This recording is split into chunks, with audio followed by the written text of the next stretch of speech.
oath of office that I took to defend the Constitution of Kenya. And that includes giving the devil his due. When the people of Kenya, during public participation, were screaming Kufa Makanga, Kufa Ndereba, they were opposing selective prosecution. They said if Parliament has to hold people accountable, it should not be selective. And I stand here to look at whether this House has complied with the Constitution. Article 150, Clause 2, on the removal of the Deputy President. The grounds for impeachment are set out in Article 145. And the pursuant to Article 145, it is purely a political process, but bound by law, especially Article 25, Clause C, which requires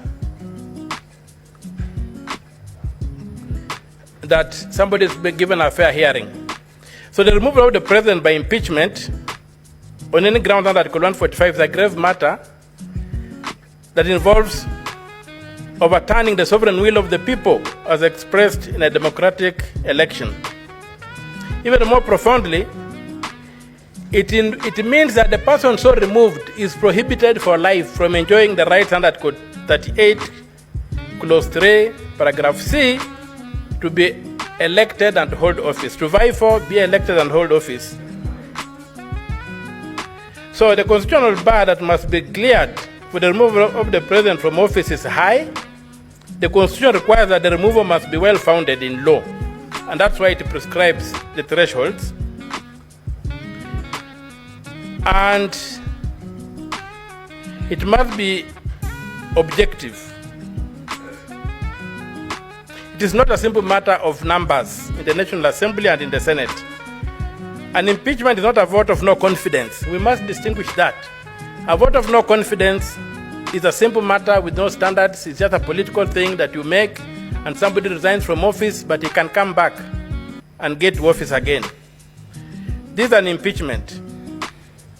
So, Article 150, Clause 2 provides that to remove the Deputy President, the provisions of Article 144 and 145 relating to the removal of the President, the Deputy President, of the President shall apply with the necessary modifications to the removal of the Deputy President.